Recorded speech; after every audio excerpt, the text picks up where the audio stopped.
संगम युग में जब बाबा आते हैं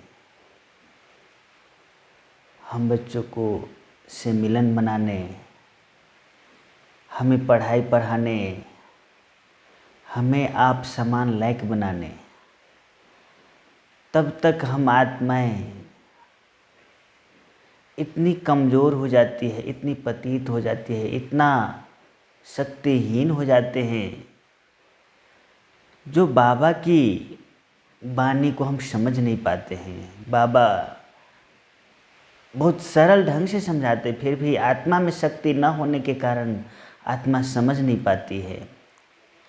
इसीलिए हर मुरली में बाबा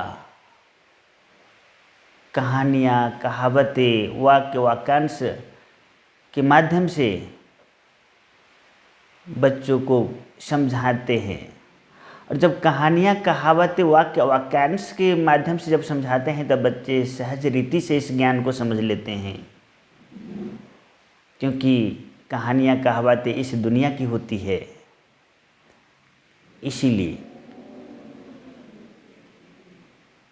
बाबा सबका पिता है, सभी मनुष्य आत्माओं का पिता है और सबका उद्धार करने के लिए, सबका कल्याण करने के लिए, सबको आप समान बनाने के लिए है। इसलिए बाबा बहुत सारी भाषाओं में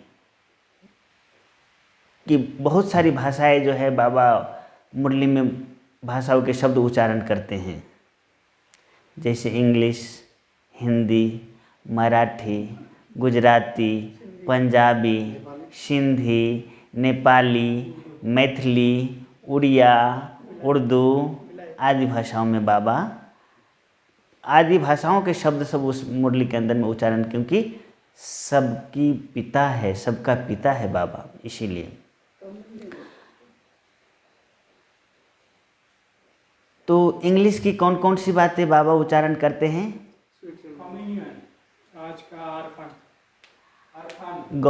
garden of Allah, charity begins at home, Brahma Kumari richest in the world, God is truth, knowledgeful, religious is might, आदि ब्लिसफुल आदि वाक्य बाबा, बहुत सारी वाक्य बाबा उच्चारण करते हैं। वैसे कहावतें, वाक्य वाक्यांश कौन सा उच्चारण करते हैं बाबा? अपनी घोड़ तो नशा चढ़े, चढ़े तो चखे बैकुंठ रस, गिरी तो चकनाचूर, चढ़े तो चखे बैकुंठ रस, गिरे तो चकनाचूर, कच्छ में कुरुम, खाऊं खाऊं पेट में बलाऊं, अंतकाल जो इस स्त्री सिमरे, मरुआ मौत मिलू का सुकार आदि बाबा जो है वाक्य वाक्यांश कहावतें उच्चारण करते हैं। वैसे कहानियाँ भी बहुत बाबा याद करते हैं महावाक्य के अंदर। तो कहानियाँ कौन कौन सी बाबा उच्चारण करते हैं? हातिम ताई और दधीची ऋषि, राजा हरिश्चंद्र, रूप बसंत, खुदा दोस्त, राजा भर्तरी,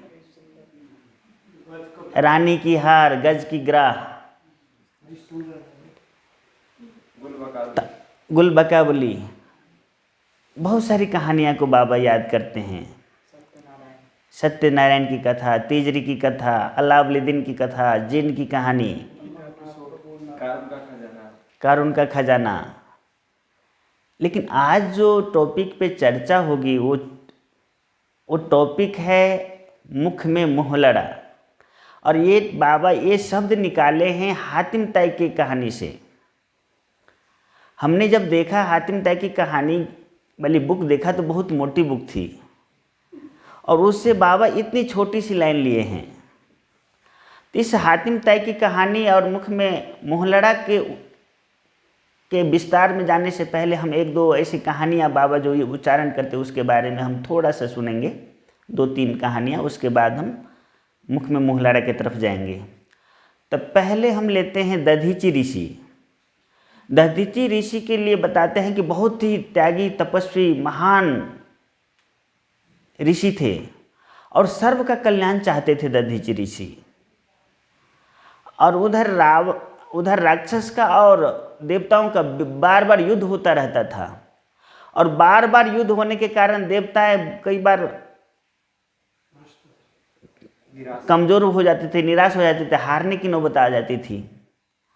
और बार बार राक्षस आक्रमण कर करके, राक्षस का एक ही उद्देश्य होता था कि इनका हाथ हथियार ले ले, अस्त्र शस्त्र ले ले, और इनका वैकुंठ के राज्य पे हम राज्य करें। एक ही होता था उनका, राक्षसों का। देवताओं सारा परेशान हो जाते थे, क्या करें। तो जब युद्ध आरंभ हुआ उसके बाद में सोचने लगे कि हमारे हाथ हथियार ना लें, इसीलिए देवताओं ने क्या किया कि इस हाथ हथियार अस्त्र शस्त्र को कहाँ पे रखा जाए। तो सब आपस में मीटिंग किया, और मीटिंग में फाइनल किया कि दधीचि ऋषि के पास हम रखेंगे तो ये सुरक्षित रहेगा। सभी जाते हैं दधीचि ऋषि के पास, और दधीचि ऋषि से के पास अपनी बातें रखते हैं कि ऐसे ऐसी है कि आपके पास हमारे अगर अस्त्र शस्त्र रहता है तो हम बच सकते हैं इससे, तो इसीलिए हमारी विनती को स्वीकार करें। और दधीचि ऋषि इस बात को स्वीकार कर लेते हैं। दधीचि ऋषि देवताओं के अस्त्र शस्त्र को संभालने रखते, मतलब ध्यान रखते रहते, संभालते रहते। साले साल बीत जाता है संभालते संभालते। देवताएं उनकी अस्त्र शस्त्र लेने आते ही नहीं। उसी बीच में दधीचि ऋषि को बाहर जाना होता है कहीं टूर पे अपने फैमिली के साथ। अब क्या करे, खजाना का कौन संभालेगा सोच के दधीचि ऋषि सारा अस्त्र शस्त्र को जला देते हैं, और अस्त्र शस्त्र को जला के उनकी जो राख निकलती सारा राख खा लेते हैं। और राख खाने के बाद में दधीचि ऋषि उनकी सूक्ष्म शक्ति अपने अंदर ले लेते हैं, उस सारे अस्त्र शस्त्र का। जब टूर से आते हैं दधीचि ऋषि अपने आश्रम में, उधर से देवताएं लोग भी आ जाते कि हमें अभी अस्त्र शस्त्र की जरूरत है, हमें अस्त्र शस्त्र दीजिए। तो दधीचि ऋषि बताते हैं कि अभी आप नहीं आओ, हमारी जब पत्नी आश्रम में नहीं होगी, कहीं बाहर गई होगी, उस समय आप आना। और दधीचि ऋषि की कहे अनुसार जब उनकी पत्नी नहीं होती उस समय देवताएं आते हैं, तो देवताओं को बताते हैं कि आप सब बहुत साल तक नहीं आए, सो उसको हमने सारा जला के राख को खा लिया। अभी आपको अस्त्र शस्त्र चाहिए तो आप मैं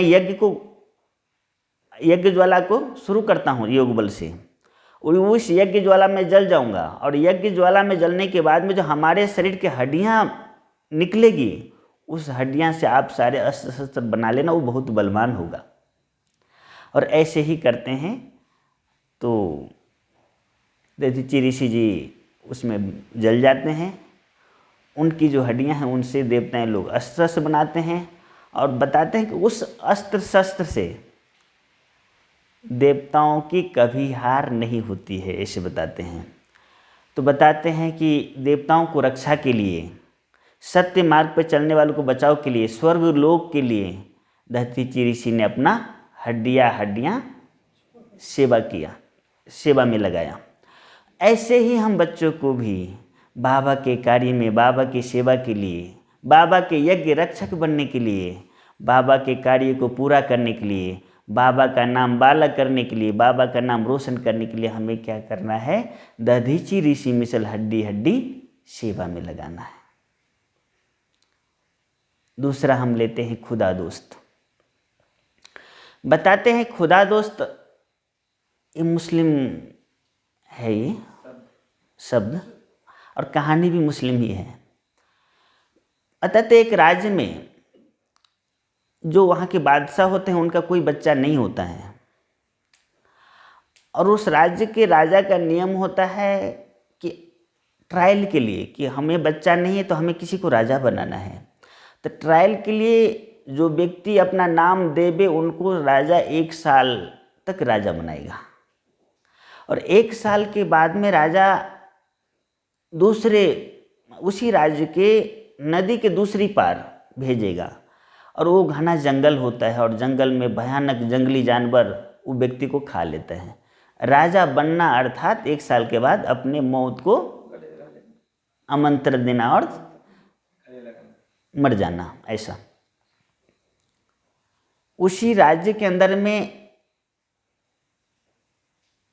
एक व्यक्ति, साधारण व्यक्ति के बच्चा होता है, वो भगवान को खुदा के दोस्त बनाया होता है। कुछ भी कार्य करता है तो खुदा से पूछ के करता है। उनके पिता भी धार्मिक प्रवृत्ति के होते, तो रोज़ मस्जिद जाते हैं और पिता के साथ खुद भी बच्चा भी जाता है और हर बात खुदा के साथ अर्थात अपने अल्लाह के साथ में शेयर करता है। एक दिन उनके पिता बोलते हैं कि आज जो राजा है वो कल उनका अंतिम दिन है और अंतिम दिन तो आगे कोई राजा बनना नहीं चाहता क्योंकि उन्हें मरना होता है। बोला अच्छा ऐसा क्यों है? तो सारा बताया कि जंगल के उस पर जाना होता है, वो फिर जंगली जानवर खा लेते हैं। तो राजा को अभी चिंता है कि कौन राजा बनेगा। तो ये जो बच्चा है जो खुदा को दोस्त बनाया है, उनका एज लगभग 20 साल होता है।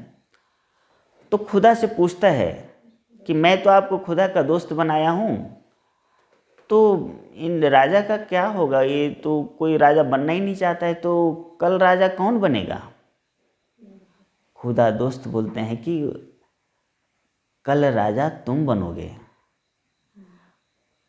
तो वो अपने खुदा से पूछता है वो बच्चा कि अगर राजा मैं कल बनता हूँ तो आपको क्या दिल है कि 1 साल के बाद में मुझे मारना चाहते हो आप? तो बोला नहीं, तुम मरोगे नहीं। फिर बच्चा खुदा से पूछता है अगर मरेंगे नहीं तो 1 साल के बाद में राजा तो उधर भेज देते हैं और जंगली जानवर तो खा लेते हैं नदी के उस पार। बोलता है नहीं, तुम पहले राजा बनो और जैसे जैसे मैं बोलता हूँ वैसे वैसे करो। फिर वो बच्चा राजा बनता है। फिर खुदा बोलते हैं तुम राजा बन गए? तो बोला हाँ, तुम ऐसे करो कि नदी से उस पार जो घना जंगल है उसको कटवा दो और घना जंगल को कटवाओ। घना जंगल कटवा देता है। बोला कटवा दिया, अब क्या करना है? बोले कि वहाँ पे एक शहर बसाओ, महल बनाओ और एक शहर बसाओ। शहर बनाता है, महल बनाता है, बहुत अच्छा किला बनाता है। अब एक दिन पहले बोलते अब क्या करना है, क्योंकि कल तो मेरा दिन पूरा हो जाएगा। तो बोलता है कि अभी अनाउंसमेंट करो कि कल तो मैं उधर जाऊंगा जंगल के उस पार, नदी के उस पार। किसी को अगर जिस को जाना है शहर से, और उस समय वो बहुत लोकप्रिय काम किया होता है जो सभी को पसंद आता है। खुदा दोस्त बोलते हैं कि सभी को अनाउंसमेंट कर दो कि जिस को जाना है उनको उस नदी के उस पार बहुत अच्छा मकान मिलेगा और मुफ्त मिलेगा और मैं वहाँ का बादशाह बनूंगा। ऐसे अनाउंसमेंट करो।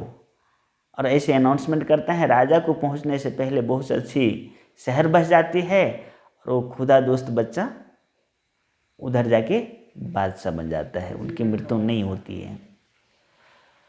बताते हैं इसमें कि परमात्मा को दोस्त बनाने से, परमात्मा को साथी बनाने से, भगवान के साथ रहने से भगवान हर पल कैसी भी परिस्थिति में मौत के मुंह से भी निकालते हैं।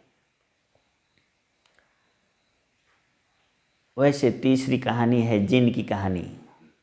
जिन के लिए बताते हैं ब्राह्मण पति पत्नी, उनको बच्चे नहीं होते। ब्राह्मण अपना पूजा पाठ में व्यस्त रहते हैं और पत्नी को काम कर कर के, इस घर की सेवा कर कर के परेशान होते हैं।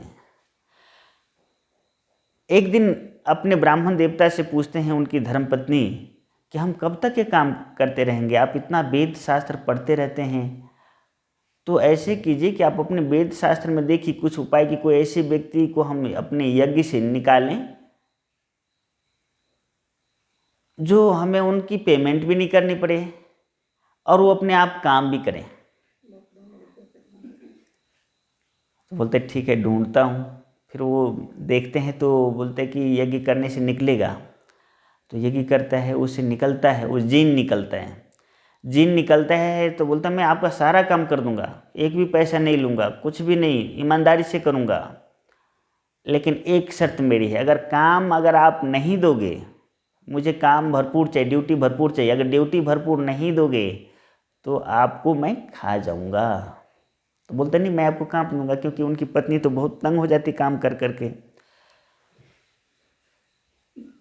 अब जीन को काम देता है, जितना भी काम दो थोड़ी देर में कर देते हैं, जितना भी काम दो थोड़ी देर में कर देते हैं, जितना भी काम दो थोड़ी देर में करते। ये परेशान हो जाते हैं, अब क्या करे, अगर काम नहीं दिया तो खा जाएगा। फिर उस समय जीन ब्राह्मण सोचते हैं अब क्या करें, तो ब्राह्मण कहते हैं कि सीढ़ी चढ़ो और उतरो, सीढ़ी चढ़ो और उतरो, और जब बीच में मैं काम बताता हूँ वो काम करो। तो जीन ऐसे ही करने लगता है। ऐसे करते करते करते करते फिर उनकी काम हल्का हो जाता है। हम भी बाबा के बच्चे, जब भी हम खाली होते हैं हमारे बुद्धि में माया की प्रविष्टता होने की चांस अधिक हो जाती है।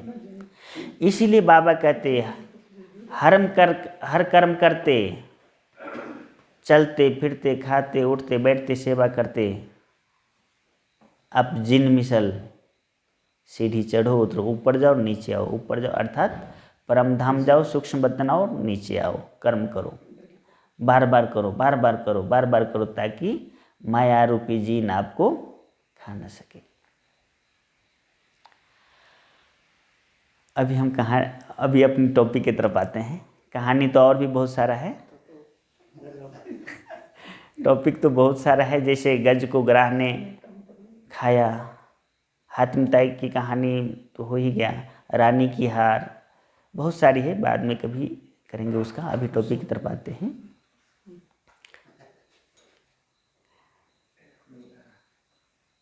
यौवन देश के राजा, शादी के बहुत साल के बाद उनको एक बच्चा होता है, और वो बहुत प्रभावशाली होते हैं, और बहुत सालों के बाद होने के बाद और राजा के बच्चा होने के बाद उनकी तो लालन पालन कुछ और ही तरीके से होता है। और बहुत अच्छे लालन पालन के बाद वो जो युवराज होता है बहुत अच्छा, बहुत ईमानदार, बहुत शूरवीर, लोक कल्याण अर्थ उनका जीवन जैसे लगता है। और वो इतना लोगों की भलाई की कार्य करता है, इतना योद्धा होते हैं, उतना अच्छे लोग होते हैं कि उनका नाम विश्व में फैल जाता है। एक बहुत बड़े व्यक्ति बन जाते हैं विश्व के लिए, वो बताते हैं। दूसरी तरफ उनके पड़ोसी राज्य में एक राजा होता है, वो राजा भी बहुत अच्छे होते हैं। उस राज्य के अंदर में एक सौदागर होते हैं। सौदागर की सिर्फ एक बेटी होती, बहुत बड़े प्रॉपर्टी वाले होते हो, और बेटी 10 साल के ही होती है। उसी समय उस सौदागर की पति और पत्नी की किसी कारण बस मृत्यु हो जाता है। मृत्यु होने से पहले जितने भी प्रॉपर्टी होती है वो सौदागर की बेटी के नाम कर देते हैं, और बेटी को राजा के जिम्मा लगा देते हैं कि आप इनकी आप संभाल कीजिए। जो पड़ोसी राजा थे सौदागर के बेटी को अपने बेटी की तरफ पालना पोसना, एक राजकुमारी की तरफ पालते पोसते हैं। लेकिन माता पिता की मृत्यु ने उस सौदागर की बेटी को मन को घेर लिया होता है। ये ज़िंदगी तो 2-4 दिन का है, जैसे माता पिता गए वैसे हम भी एक दिन जाएंगे। इसलिए इतनी जो प्रॉपर्टी है, इतनी जो संपत्ति है, इतना जो हीरे जवाहरात है, उसको क्या किया जाए। वो सौदागर की बेटी अपनी दासिन को बोलती हैं कि इससे अच्छा मैं कुंवारी रहूं और कुंवारी रह के विश्व की कल्याण, जन अर्थ कल्याण, लोक सेवा के लिए संपत्ति को लगाऊं। तो दासिन भी बहुत धार्मिक प्रवृत्ति की होती है, और दासिन भी बोलती है कि बेटी ये आपकी जो भावना है बहुत अच्छी है, ऐसे आप करेंगे तो बहुत अच्छा होगा। फिर वो सौदागर की बेटी बोलती है अगर मैं शादी नहीं करूँगी, मेरी उम्र हो गई है शादी करने की, लोग क्या कहेंगे, लोग हमें नहीं छोड़ेंगे, तो इससे बचने का उपाय क्या है। तो दासिन बोलती है बेटी मैं 7 सवाल ढूंढ के देती हूँ, 7 सवाल का जवाब जो देगा वो मुझसे शादी करेगा, ऐसे लिख के अपने मकान के आगे लिख दो। और वो 7 सवाल लिख के रखता है जो अजीब अजीब प्रकार की सवाल होती है, जो जवाब देना लोगों के लिए मुश्किल होता है। और एक लोक सेवा अर्थ एकदम जीवन को लगा के बहुत लोगों के कल्याण के लिए वो अपना जीवन लगाती है वो सौदागर की बेटी, और वो भी बहुत नामी ग्रामी बन जाती है।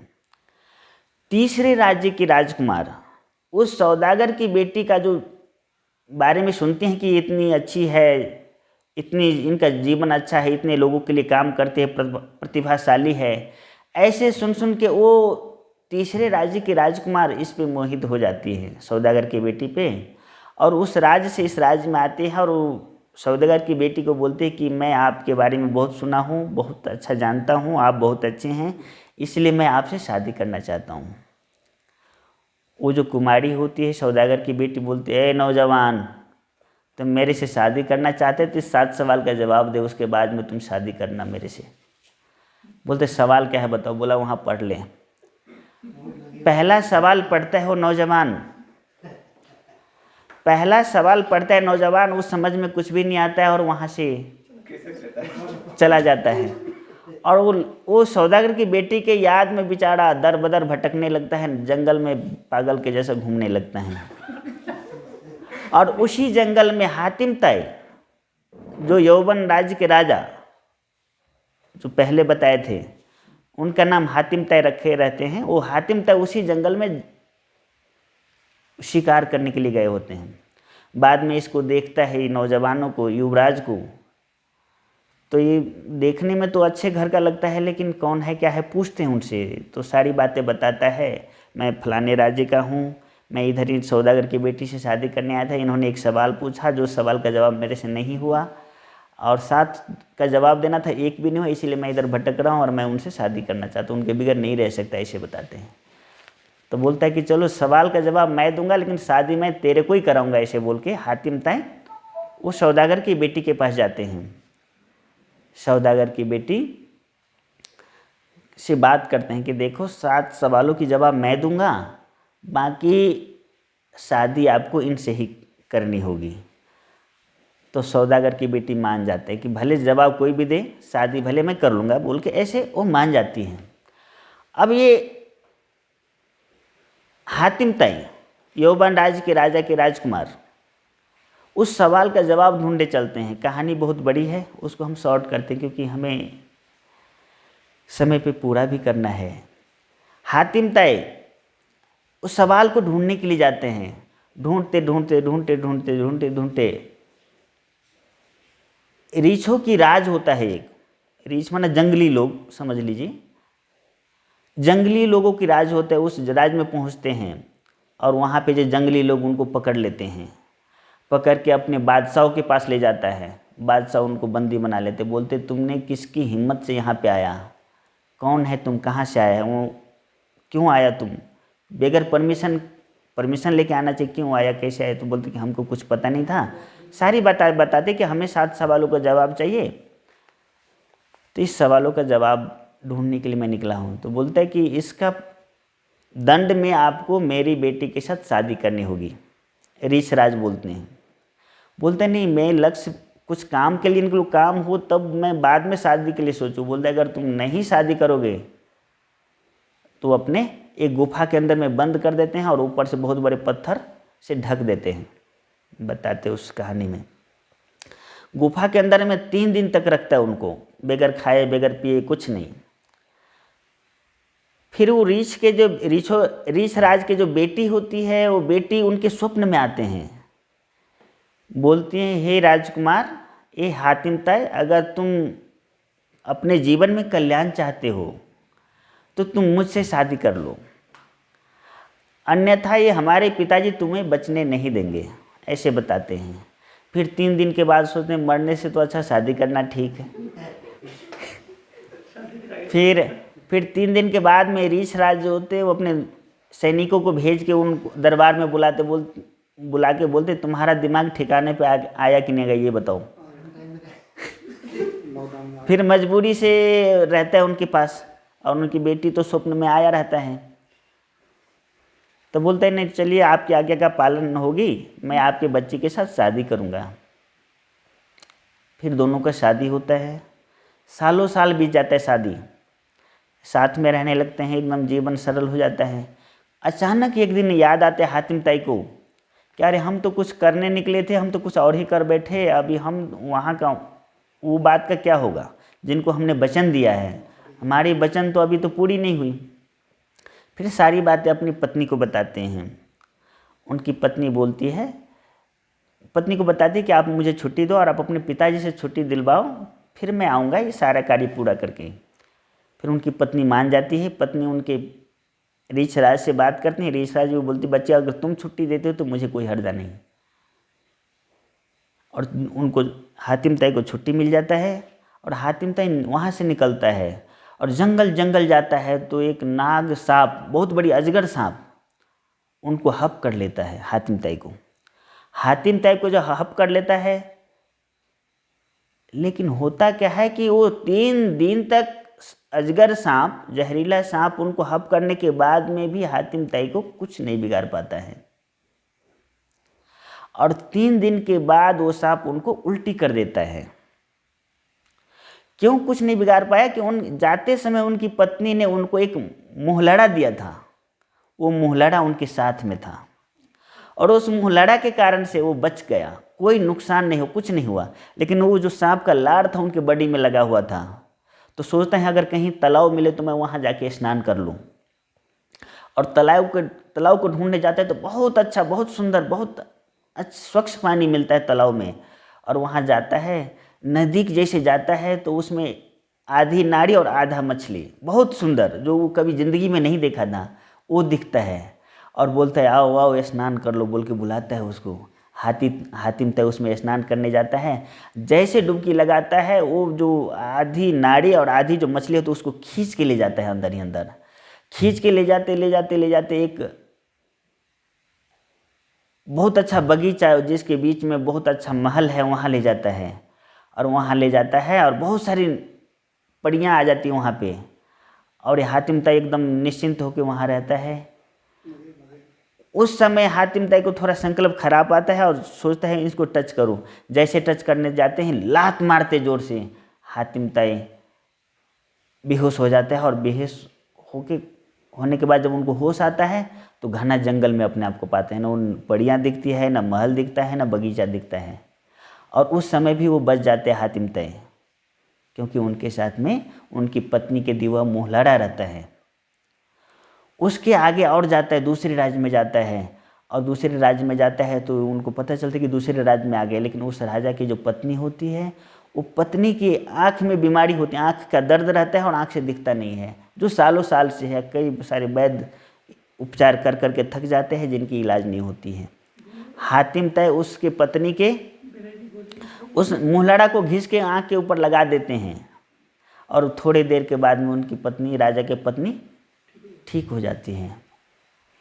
उससे और आगे बढ़ते जाता है, फिर दूसरी राज्य में पहुंचता है और हातिम ताई को वहाँ पे बंदी बना लेता है फिर से, कि तुम क्यों आया यहाँ पे। और उबलते हुए घी के कढ़ाई में उनको डाल देता है, पकड़ बांध ऊंध के। उस समय भी मुहलड़ा के कारण से, मुहलड़ा रहते उनके साथ में, वो घी जो है ना एकदम ठंडा पानी हो जाता है और हातिम ताई बच जाते हैं। ऐसे बताते हैं कि हातिम ताई को पहाड़ से भी गिराया, नदी में भी फेंका, लेकिन हातिम ताई के साथ में मुहलड़ा होने के कारण से हातिम ताई हर जगह बच जाता है। तो मुहलड़ा का अर्थ होता है सुरक्षा करने वाली चीज, बचाव के लिए, विघ्नों को पार करने के लिए, दुख को दूर करने के लिए, ऐसी वस्तु को मुहलड़ा कहते हैं। ब्राह्मण जीवन में मुहलड़ा अर्थात क्या? ब्राह्मण जीवन में कौन कौन सी मुहलड़ा को अपने जीवन में लाएंगे, अपनाएंगे तो हमारे जीवन निर्विघ्न बनेगी, रोग मुक्त बनेगी, शोक मुक्त बनेगी, जीवन युक्त बनेगी। तो ब्राह्मण जीवन की मुहलड़ा, सबसे पहला मुहलड़ा है बाबा। बाबा कहते हैं बच्चे तुम दिल से बाबा बोलो, बाबा तुम्हारे लिए हाजिर है, बंधा हुआ है।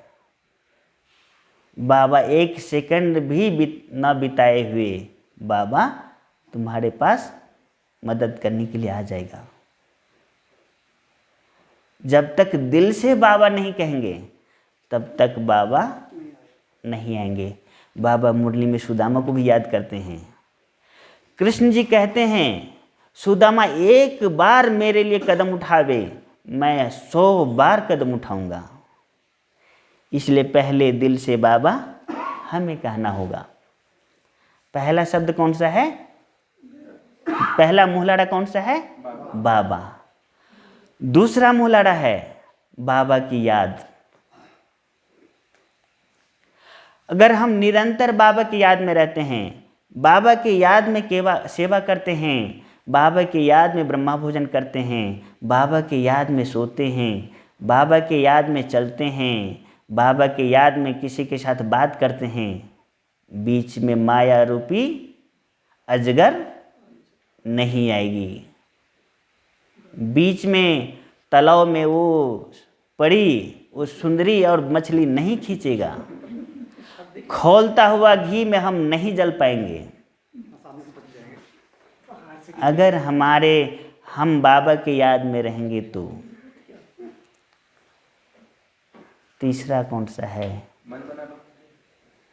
वो याद में आ गया। तीसरा है बाबा की ज्ञान। बाबा की ज्ञान हम सुनते तो हैं, सुनाते भी हैं, उनको स्वरूप में लाना है। ज्ञान में हम कब से चलते हैं ये बात नहीं, ज्ञान हमारे अंदर में कब से चलता है उसकी बात है।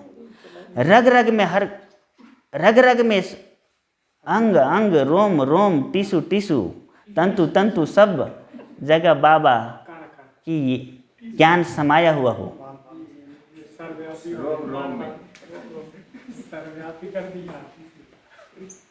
बाबा की ज्ञान समाया हो। दादी जान की कई बार हमने सुना है ये बात इसी क्लास के अंदर, जब दादी विदेश गई, दादी को ज्ञान सुनने वाला कोई नहीं था। दादी से ज्ञान सुनने वाला, दादी ने ज्ञान किसको सुनाया? दीवारों को सुनाया, खिड़की को सुनाया, पर्दा को सुनाया, अलमीरा को सुनाया, अपने सामान को सुनाया। हमें दूसरों को ज्ञान सुनाने से पहले स्वयं को ज्ञान सुनना पड़ेगा, मनन करना पड़ेगा, चिंतन करना पड़ेगा, अध्ययन करना पड़ेगा, स्वरूप में लाना पड़ेगा। ये कौन सी थी? तीसरी मूलाधारा। चौथा है बाबा की सेवा। सेवा में अभिमान भी आता है तो अभिमान भी टूटता है। सेवा में अभिमान आता है तो मूलाधारा नहीं, वो विघ्न बन के आएगा, वो परिस्थिति बन के आएगी। वो जो हातिम ताई के रास्ते में जो विघ्न आया था वो विघ्न बन के आएगा। अगर सेवा में देही अभिमानी अवस्था है, निमित्त भाव से करते हैं, निर्माण भाव से करते हैं, यज्ञ के लिए करते हैं, वो हमें मूलाधारा का काम करते। कई सारे बुराइयों से, बुरे संग से, बुरे परिस्थिति से, बीच के अगर खाली रहेंगे तो माया आएगी हमारे जीवन में, उससे हमें बचाता है।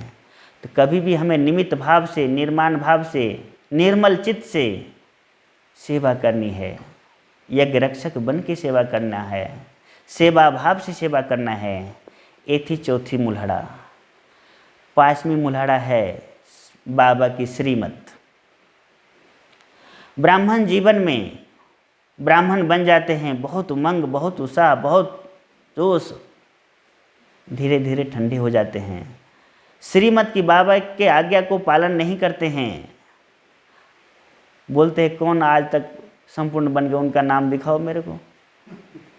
श्रीमत पे चल चल के, अमृत बेला कर करके, योग कर करके ऐसे बोल देते हैं, ढीले पड़ जाते हैं। इसलिए कभी भी भगवान के श्रीमत को, आज हमारी दादियाँ, आज हमारी मम्मा, आज हमारे बाबा, आज हमारे बड़े श्रीमत को पकड़ के आगे बढ़े हैं, ना कि श्रीमत को छोड़ के। इसलिए हमें कभी भी श्रीमत को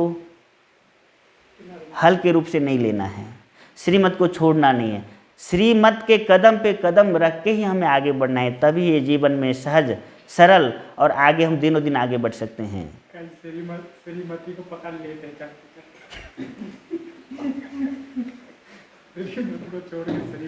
आगे है ईश्वरीय मर्यादा।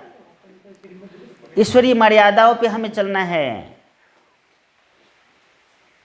तभी हम मर्यादा पुरुषोत्तम बनेंगे, तभी वो राम के राज्य के अधिकारी बन पाएंगे।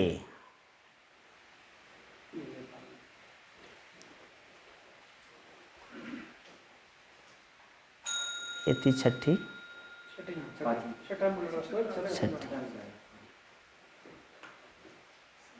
अगर बाबा भी याद ना आए, श्रीमत भी याद ना आए, सेवा करने में मन लगे, ज्ञान की भी बात में बुद्धि में ना आए, अब क्या करें? कहते हैं सो सुख एक चुप, चुप रहो, कुछ नहीं बोलो, गुमसुम। आगे वाला बोलने वाला बोल बोल के थक जाएगा।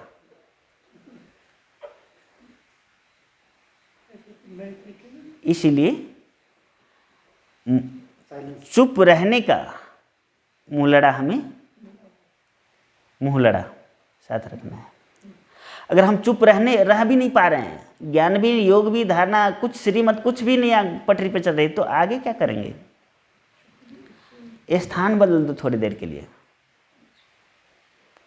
थोड़ी देर के लिए।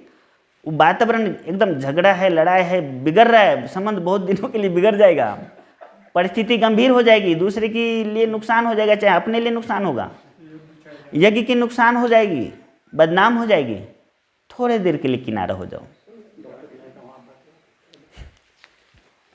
ये भी थोड़ी देर के लिए स्थान बदलना भी मुख में मुंह लड़ा है। सुखदेव जी के लिए बताते हैं कि उनको बहुत अहंकार था अपने तपस्या का, योग का, योगी जीवन का। व्यास जी के लड़का सुखदेव जी, शिव बाबा के लड़का सुखदेव जी नहीं। फिर व्यास जी बोलते, बच्चे तुम संगठन में रहो। संगठन में बोलता, नहीं मेरे को संगठन की जरूरत नहीं है। फिर व्यास जी बोलते, बच्चे ध्यान रखना, मैं आश्रम से दूर जा रहा हूँ। और आपने कहानी सुना होगा कि एक कुमारी बरसात के समय बाहर रहती है, कांपती रहती है। फिर व्यास जी देखता है, बोलता, अरे तुम ठंड लग रही तेरे को, तुम छाए घर में नहीं, घर के बाहर बरामदे पे रहो। और बरामदे पे आता है, फिर बात की और कांपती है, फिर बोलते अंदर आ जाओ, फिर बोलते हमारे बिस्तर पे सो जाओ। फिर आगे क्या हुआ वो तो सब जानते हैं। तो इसीलिए ब्राह्मण जीवन में संगठन की भी बहुत ज़रूरत है। इसलिए अकेले का तपस्वी नहीं है, हमें संगठन की आवश्यकता होती है। इसलिए हमेशा संगठन को लेके चलना है। एकांत की भी जरूरत है तो संगठन भी, ब्राह्मण परिवार की भी। भगवान ने जो परिवार बनाया है सोच समझ के बनाया है, बच्चों को कल्याण के लिए बनाया है, जीव आत्माओं को उद्धार के लिए बनाया है। तो ये भी बहुत बड़ी मूलधारा है। और कौन सी मूलधारा हो सकती है? स्वमान की मूलधारा। स्वमान से देह अभिमान खत्म होता है, आत्मा के लिए उन्नति का सीढ़ी का साधन है। अगर हम स्वमान में रहते, स्वमान की स्मृति रहती है, तो हमसे कोई भी गलतियां नहीं होती है। इसीलिए हमें स्वमान में रह के बाबा की याद में कार्य करना है, आगे चलना है। इन सब मूलधड़ों को अगर हम साथ रखते हैं, स्मृति में रखते हैं, बुद्धि रूपी मुख में रखते हैं, ब्राह्मण जीवन में हमारी सदा उन्नति प्रगति होती रहेगी। और जैसे हातिम तय विश्व के आगे एग्जाम्पल बना, उदाहरण बना, वैसे हम विश्व के आगे एग्जाम्पल बन के बाबा का नाम बाला कर सकते हैं, बाबा का कार्य पूरा कर सकते हैं, बाबा के आशाओं के दीपक बन सकते हैं। तो ये थी इस टॉपिक का। उसमें बताते हैं कि वो जब ये हातिम तय, जब ये इन सब मोहलड़ा मिलने के बाद में 7 सवालों का जवाब भी मिल गया। जवाब मिलने के बाद में सौदागर की बेटी के साथ दूसरे राजकुमार का शादी भी करवाया और वो जीवन में आगे बढ़ते रहा, ऐसे बताते हैं। अच्छा, ओम शांति।